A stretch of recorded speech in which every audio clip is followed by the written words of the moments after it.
Welcome to the second class of chemical reactions and equations. We now know what a chemical reaction is and what all different changes we can observe in a chemical reaction. In this video, we will look into the different types of chemical reactions. In the processes like evaporation, baking, or photosynthesis, energy is absorbed for the process to occur. Whereas, in some other cases, like in combustion or when we burst crackers, respiration, energy is released. So, basically, chemical reactions can be classified into two types based on the absorption or release of energy. Chemical reactions that proceed with the absorption of heat energy are called endothermic reaction, and the reaction in which heat energy is evolved is known as exothermic reaction. A classic example of an exothermic reaction is respiration. We know that energy is required to support life. Energy in our body is obtained from the food we eat.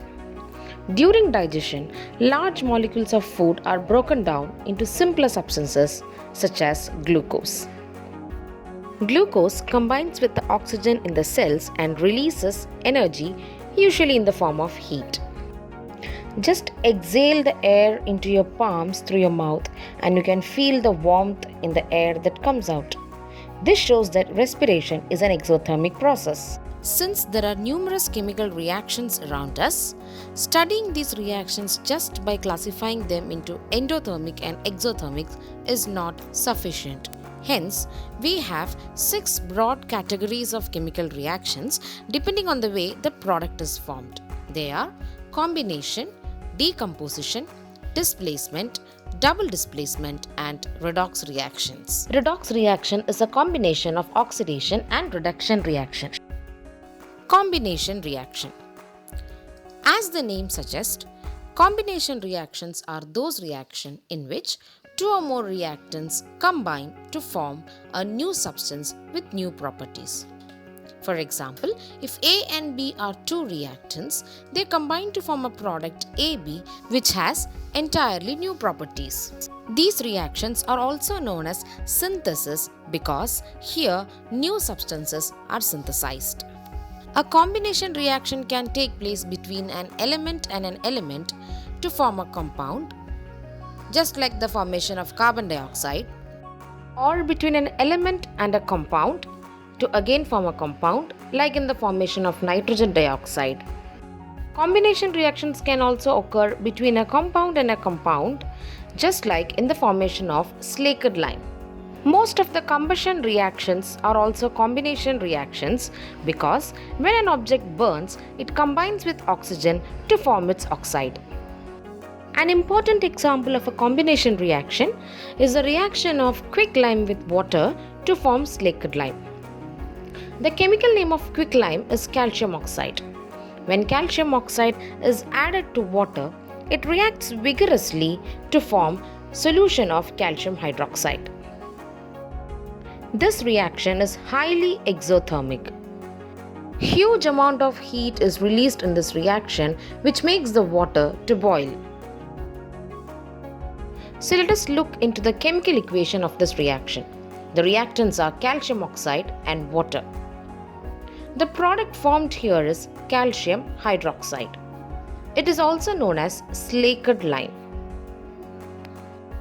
As discussed, this reaction is vigorous and releases a lot of heat. Let's simplify the word equation.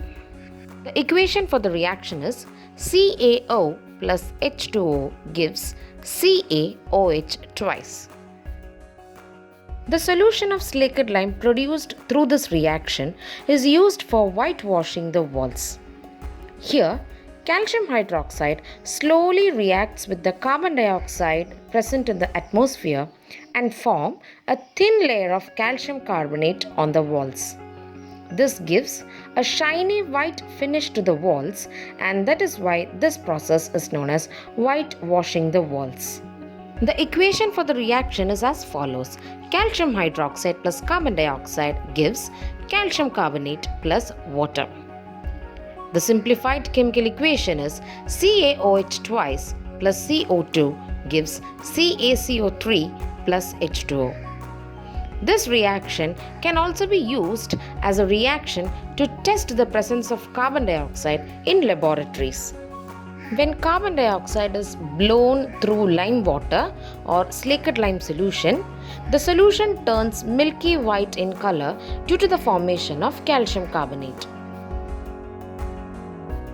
This experiment also proves that the exhaled air contains carbon dioxide.